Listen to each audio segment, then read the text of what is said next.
Imagine this. You wake up not with a racing mind, but with a quiet heart. There's no urge to scroll, no panic about the day, no need to perform, just stillness, just breath. Not because the world suddenly became peaceful, but because you did. You no longer chase validation. You don't beg for approval. You've stopped being addicted to what others think of you. You're not cold, you're just free. You sit with yourself finally, not out of loneliness, but because your own presence has become your refuge. And in that sacred space of silence, you feel something rising, not fear, but clarity, strength, truth. We spend our lives trying to fix the world outside of us. Change people, collect titles, earn love, prove our worth. But rarely do we stop to ask, who am I beneath all this noise? What would my life look like if I didn't spend every waking hour trying to keep up, please everyone, or chase a version of happiness that was never mine to begin with? Now pause. Forget the deadlines. Forget the pressure. Forget the old stories that told you you're not enough unless you do more, be more, or have more. Because here, in this moment, you're being called into a different kind of life, not a louder life, a deeper one. A life where you don't need to pretend, don't need to compete, don't need to perform. A life where your soul breathes, where peace is not a reward after achievement, but the foundation from which everything flows. This isn't some fantasy. This isn't reserved for monks on mountaintops. This is your birthright, and it begins not by doing more, but by letting go of the illusions, the false identities, the expectations that were never truly yours. Because the truth is, you don't need to become someone else to be whole. You only need to return to the version of you that the world made you forget. And that return starts now, not tomorrow, not after you fix yourself, not when life finally calms down. Right now, with a breath, with a decision, to walk a different path, a path inward. For thousands of years, Buddhism has pointed toward this path, not as a religion for worship, but as a wisdom for living. Simple truths, quiet revelations, practices that dissolve illusion and reveal reality as it is, not as we wish it to be. This isn't about escaping life. It's about entering it more fully, with open eyes, steady breath, and a heart that no longer runs from pain, but learns from it. And what you'll discover is this: real transformation doesn't begin in the presence of others. It begins in solitude, not when you're surrounded, but when you're finally still enough to hear your soul whisper, "Come home." So, as you listen to these timeless teachings, don't just hear them, feel them. Let them sink beneath the surface of your mind and awaken something long asleep. You're not broken, you're not too late, you're not behind. You are right where you need to be, at the edge of a beautiful, radical return to yourself. Let this be the day you stop searching for peace outside of you and start remembering that it was always within. Let this be the moment you rise, not through force, but through surrender. You've carried the weight of the world long enough. Now it's time to lay it down, because the life you're longing for is the life that begins the moment you choose stillness over noise, truth over illusion, and presence over performance. That moment is now, when you finally stop trying to control everything. You don't become weaker, you become lighter, you become free. See, most of our suffering doesn't come from what happens to us. It comes from how we expect things to happen. We want people to behave a certain way. We want life to unfold according to our perfect script. We want every twist, every turn, every timing to match our vision. And when it does, we panic, we spiral. We feel betrayed by life itself. But here's the truth Buddhism reveals. You never had control to begin with. You cannot control what others say or do. You cannot force outcomes to match your desires. You cannot stop the storm, but you can learn how to stand in the rain without drowning. Let that sink in. Control is the greatest illusion, and clinging to it is like holding sand too tightly. The tighter your grip, the faster it slips away. So why do we cling so hard? Because deep down, we think control will protect us. We think it will shield us from pain, disappointment, or loss. But paradoxically, it creates the very suffering we're trying to avoid. When life veers off course, and it always will, our resistance becomes the real pain, not the change itself, but our refusal to let it be. Buddha said, "You only lose what you cling to." And oh, how we cling to expectations, to titles, to how others should behave, to who we think we should be by now. But have you ever noticed the most peaceful people you know? They're not the ones who have everything under control. They're the ones who have made peace with not needing to. They flow, they adapt, they trust, because they've realized life doesn't need your control, it needs your presence. Letting go isn't passive, it's not giving up. It's choosing to surrender what you can't control, so you can finally focus on what you can: your thoughts, your actions, your breath, your response. That's where your real power lies. Not in making the world obey you, but in meeting it with grace exactly as it is. Let me tell you a story. There was once a young monk who struggled with anger. Every time his teacher gave him harsh feedback, he would burn inside. He tried to be calm, tried to meditate, but the resentment always came back. One day he asked his teacher, "Master, why do I suffer when you scold me? Why can't I let it go?" The old master smiled and said, "Because you're trying to change me instead of understanding you." He then handed the monk a cup of hot tea and said, "Hold this, now squeeze the cup, tighten your grip." The monk did, and immediately the tea spilled and burned his hand. The master said, "You see, the tighter you hold, the more it hurts. Let the cup rest in your palm. Don't grip it, just carry it. That's how you carry life." And so it is. You don't need to grip the world so hard. You don't need to micromanage every outcome. Sometimes the most courageous thing you can do is let go. Let go of needing others to understand you. Let go of needing a perfect timeline. Let go of making everything look polished and figured out.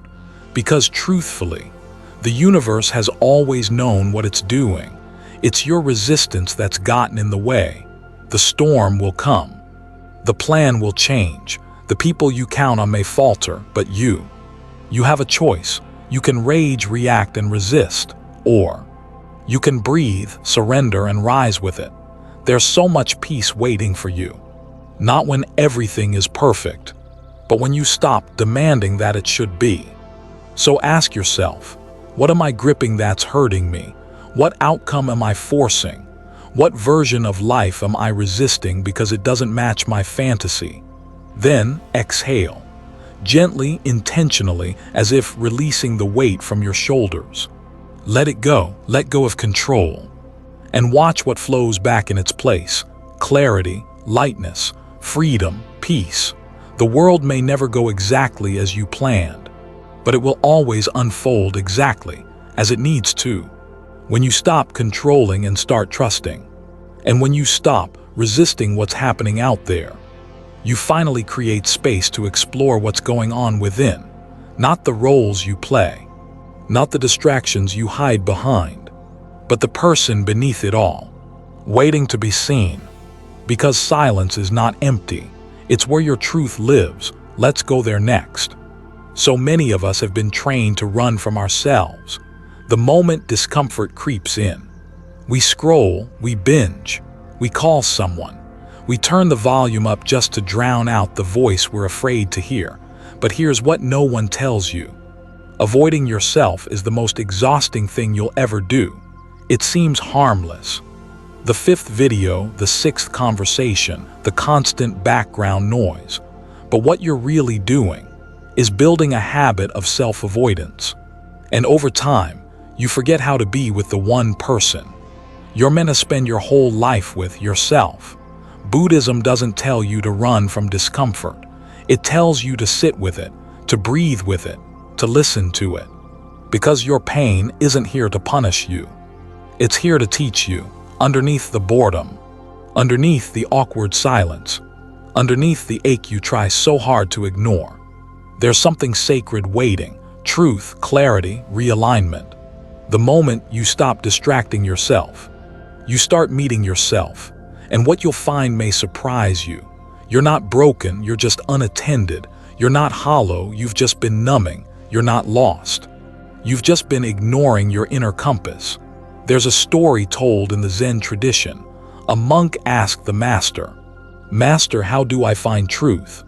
The master said, "Go into the forest, sit under a tree, and when your thoughts scream, your legs ache, your fears get loud, don't move, just stay, until what's false falls away, and only the truth remains." That's the essence of real meditation. Not escaping but witnessing. You don't sit to become peaceful. You sit to meet what's been hiding in the noise. Let the silence feel awkward.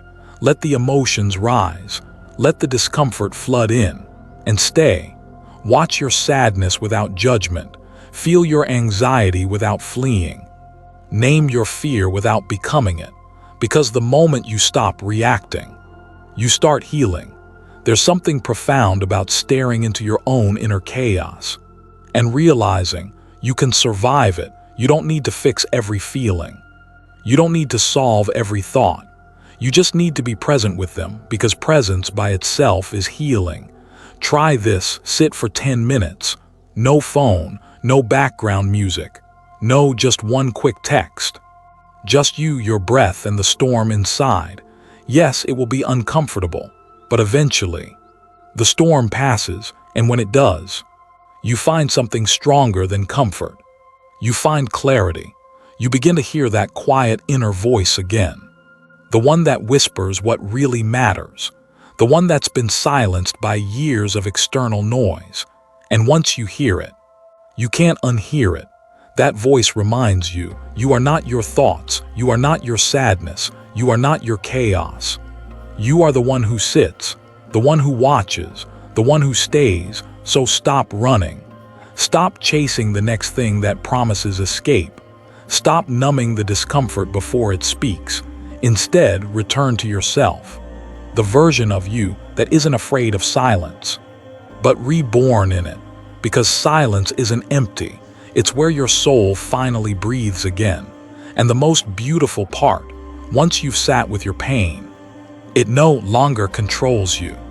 You've taken your power back, not by conquering your emotions, but by witnessing them without fear.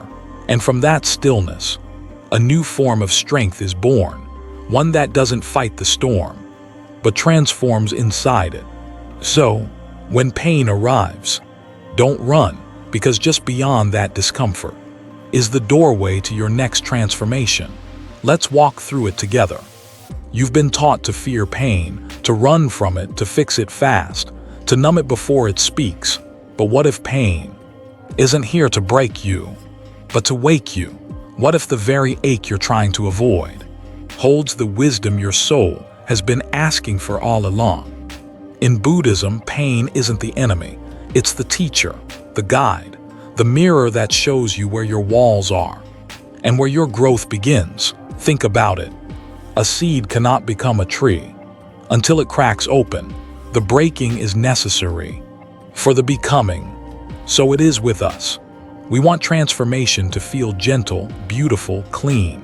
But growth often arrives disguised as heartbreak, confusion, loss, and everything falling apart. But here's what the wise ones know. Pain doesn't mean you're failing. Pain means you're evolving. Sit with it. Don't escape it. Don't rush to cover it up with false positivity or spiritual bypassing. Let it burn. Let it tear through your illusions.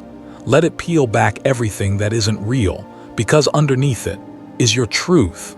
Let me tell you a story. A young woman once came to a Zen master in tears. Her heart had been shattered.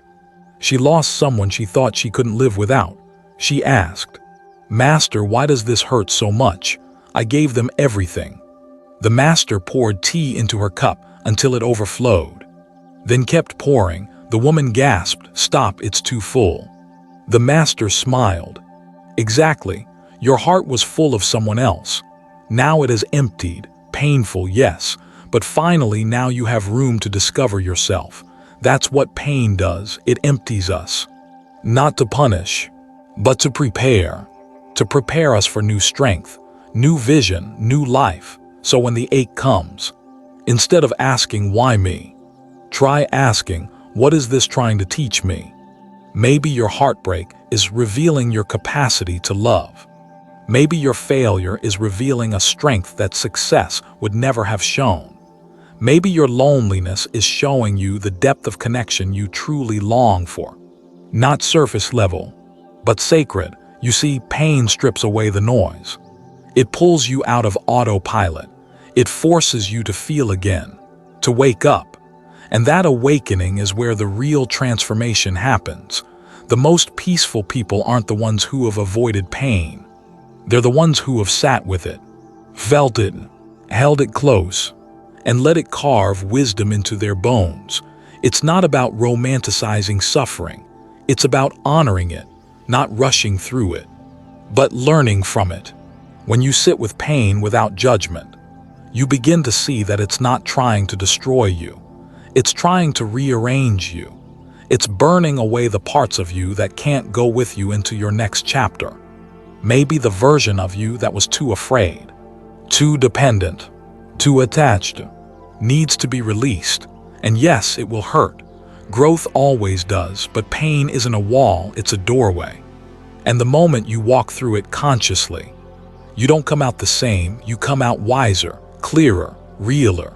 So next time pain knocks on your door, don't hide, don't run, light a candle, sit in stillness, and say, "Welcome, teacher. I'm listening." And here's the miracle. When you meet pain with presence, something remarkable happens. You realize that pain wasn't the enemy. Your resistance was. And once the resistance melts, you're no longer a victim of suffering. You're a student of truth. And truth has the power to set you free. You don't need more, you need less. Less clutter, less noise, less pressure to be everything to everyone, because in the stillness of less, your true self begins to speak. In a world that worships more, Buddhism invites you to return to what's essential, to declutter not just your home, but your heart, your mind, your very being. You see, simplicity isn't about deprivation, it's about liberation. The Buddha didn't teach us to collect. He taught us to release, and what you release. Make space for what matters. Think for a moment. How many things are you carrying that are actually yours to hold? The overflowing closet, the overbooked calendar, the relationships you maintain out of obligation, not connection. The digital noise that fills every empty second. We accumulate out of fear. Fear of being behind. Fear of not being enough. Fear of missing out. But ironically, the more we gather, the more we feel lost. Because what we're truly missing is space. Space to breathe. Space to reflect. Space to simply be. There's a Zen saying, to know contentment is to possess everything. True richness doesn't come from having more. It comes from needing less. Let me tell you a story. A traveler came to visit a famous Zen master. He brought gifts, ideas, titles, and spoke of all he had accomplished. The master served him tea. But as the traveler kept talking, the master kept pouring, until the tea spilled over the cup. Startled, the man said, "Stop, it's full, it can't take any more." The master smiled. "Exactly, your mind is like this cup.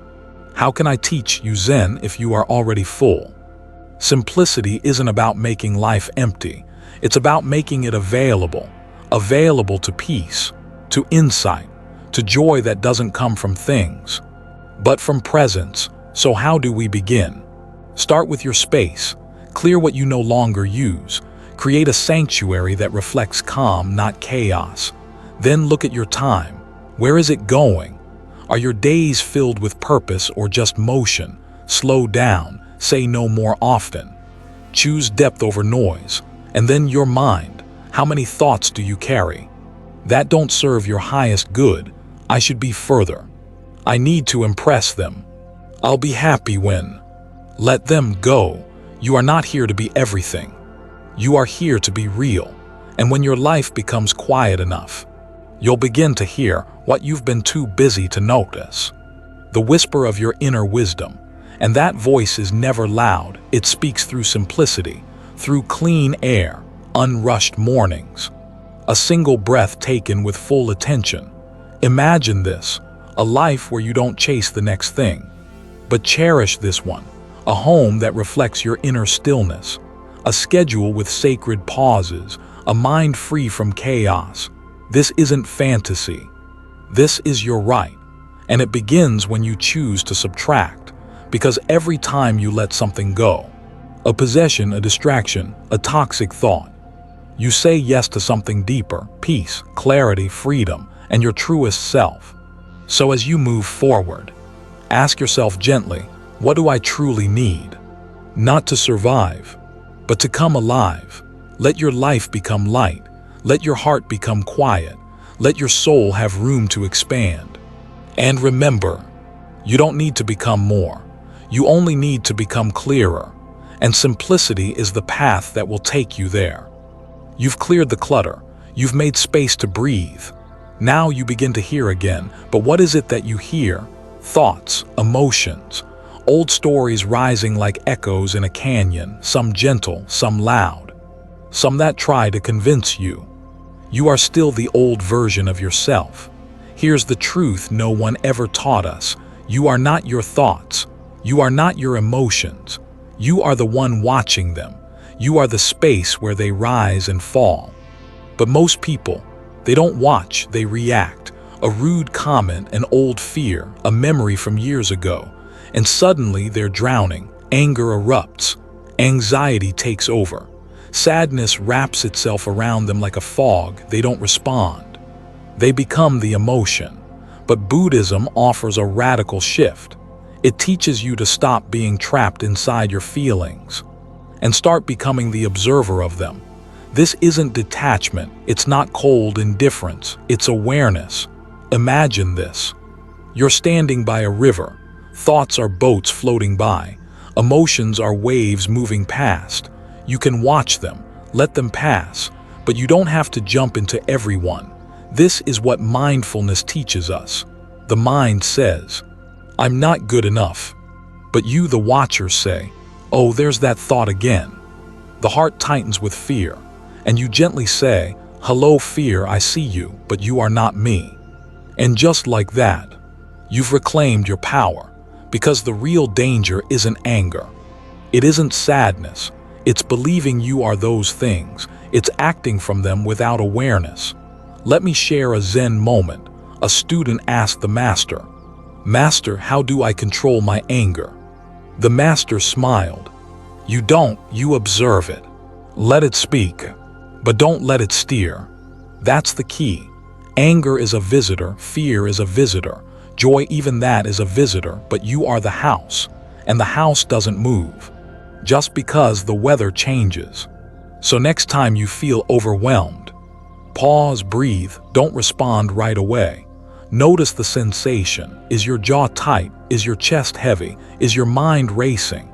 Then speak softly to yourself. This is just a wave. Let it rise. Let it pass. You're not ignoring the emotion. You're giving it space, without letting it control the room. And in that space, something beautiful happens. You find freedom. Freedom to respond instead of react. Freedom to choose peace over chaos. Freedom to remain rooted when the world sways. Because mastery isn't being emotionless. It's being anchored. It's knowing that storms will come, but you no longer let them steer your ship. So remember, you are not your anger. You are not your anxiety. You are not even your thoughts. You are the awareness beneath them. You are the ocean, not the wave. And when you return to that truth, you return to your power. The power to live from presence. Not programming, not past wounds, but clarity, wisdom, choice. You don't need to fight your thoughts, you just need to watch them. until they dissolve like clouds, passing across a quiet sky. This is the art of inner freedom, and it belongs to you. You've been watching your thoughts. You've seen the emotions come and go. You've learned you are not the chaos of your mind, but the calm that watches. And now something even deeper begins to stir. You ask yourself, if I'm not my emotions, not my past, not my thoughts, then who am I? This is the moment, the most sacred part of the journey, because here we don't just observe, we release, we shed, we return to the face you had before the world told you who to be, before the labels, the wounds, the ego armor. In Zen, we call it B letter 1 E3N Li D I letter 1 EC7 NM letter 1 E5C. Your original face, the pure awareness that existed before you were named, blamed, shaped, or shamed. But before you can return to it, you must be willing to let go of the version of you that you've clung to for so long, the self who said, I'm always anxious, I'm never enough, I always mess things up. You see, these aren't facts, they're stories you've repeated so many times. They became your prison walls, but the door has always been open. You are allowed to outgrow the old self. You are allowed to walk away from who you were when you were surviving. And here's the most radical truth. You do not need to hate the old version of you to let it go. You can bow to it, thank it, honor it, because it got you here. It was doing its best with what it had, but now you're ready for something more. Not more perfection, not more success, but more authenticity, more wholeness, more of you. Let me share a story. There was once a monk who carried a heavy bowl of dirty water. He believed it was sacred, that the bowl defined him, that the mud was proof of his struggle, his identity. But when he reached the temple of wisdom, the teacher said, put it down, empty it, until the bowl is clear. You will never taste the water of truth. The monk trembled. He was afraid to lose what defined him. But when he poured it out, he didn't lose himself. He discovered himself. This is what letting go of the old self means. It doesn't mean forgetting. It means no longer being defined by your wounds. It means no longer shrinking to fit expectations. No longer dimming your light to make others comfortable. No longer repeating the same emotional loops just because they're familiar. You don't need to add anything new to be whole. You only need to remove what never belonged. And in the quiet that follows, you meet yourself again. Not the self built by fear, not the self who performs to be loved, but the self who simply is, still, present, free. And this version of you, it doesn't need validation, it doesn't crave attention, it doesn't fear solitude. Because it knows, the deepest peace comes, not from becoming someone else, but from remembering you were always enough. So now take a breath, place your hand on your heart, and say gently, I release the version of me that no longer serves. Feel the old identities fall away. Feel the masks dissolve, and in their place, feel the quiet return of something ancient, something true, your essence, your original face. B letter 1 EA3N Li D I letter 1 EC7 NM letter 1 E5C. Not shaped by trauma, not borrowed from others, just you, here, now, awake. There will come a time when the voices around you fade, the crowd thins, the phone stays silent, the room feels still, and it's in that moment many feel something tighten in their chest, a fear that whispers, you're alone. But what if that moment was not a curse, but a call? What if your aloneness wasn't a punishment, but a portal? Because here's the paradox that Buddhism gently reveals. The path to inner peace, to awakening, to liberation, is often paved with footsteps walked alone. Solitude, not loneliness, is the sacred ground where truth begins to bloom. In the noise of the world, you become what others expect. You smile when you ache. You say yes when you mean no. You adjust, perform, edit yourself. Just to belong, but in the quiet. You remember what you actually want, what matters, who you are without the performance. This is why the Buddha left the palace. Not in rebellion, not in anger, but in silence, in solitude, because sometimes you must walk away from everything you've known to discover everything you truly are. Let me tell you a story. A young disciple once asked his teacher, "Why must I meditate in the forest alone? Why not practice among others?"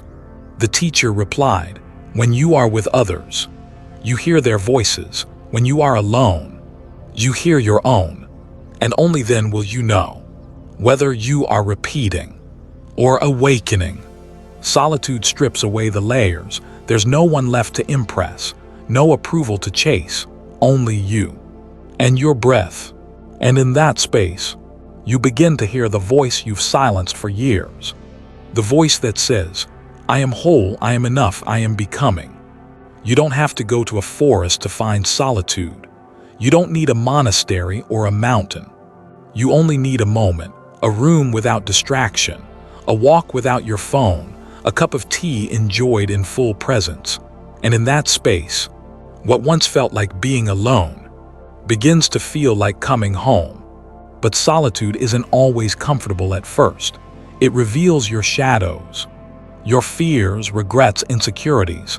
Yet the more you sit with them, the more they soften. They stop being enemies, they become teachers. And what's more, you begin to like your own company. You begin to find stillness sweeter than stimulation, depth more fulfilling than distraction. This is the power of sacred solitude. You no longer need someone to fill your silence. You become the silence, rich, whole, and awake.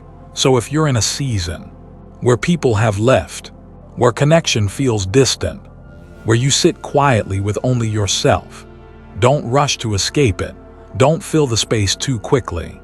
Let it breathe, let it expand, because sometimes the space they left behind was actually carved out for you to return to yourself. You are not lonely. You are with the one who matters most, you. In this sacred stillness, you are not falling apart. You are falling inward, and there, you'll discover a presence that never leaves, a love that doesn't ask for anything, a truth that doesn't fade, your sacred self. After walking alone, after shedding your masks, after remembering your original face, there is only one place left to go, and that is here. Not forward, not back, but now, the present moment. It sounds simple, almost too simple, but it is the most radical return you'll ever make, because most people don't live here. They live in yesterday's wounds, or tomorrow's worries. They live in what-ifs, should-haves, and someday maybes. But this moment, this inhale, this heartbeat, this second where your eyes blink and your chest rises, this is life, and the gateway to it all is your breath. In Buddhist teachings, the breath is not just a biological function.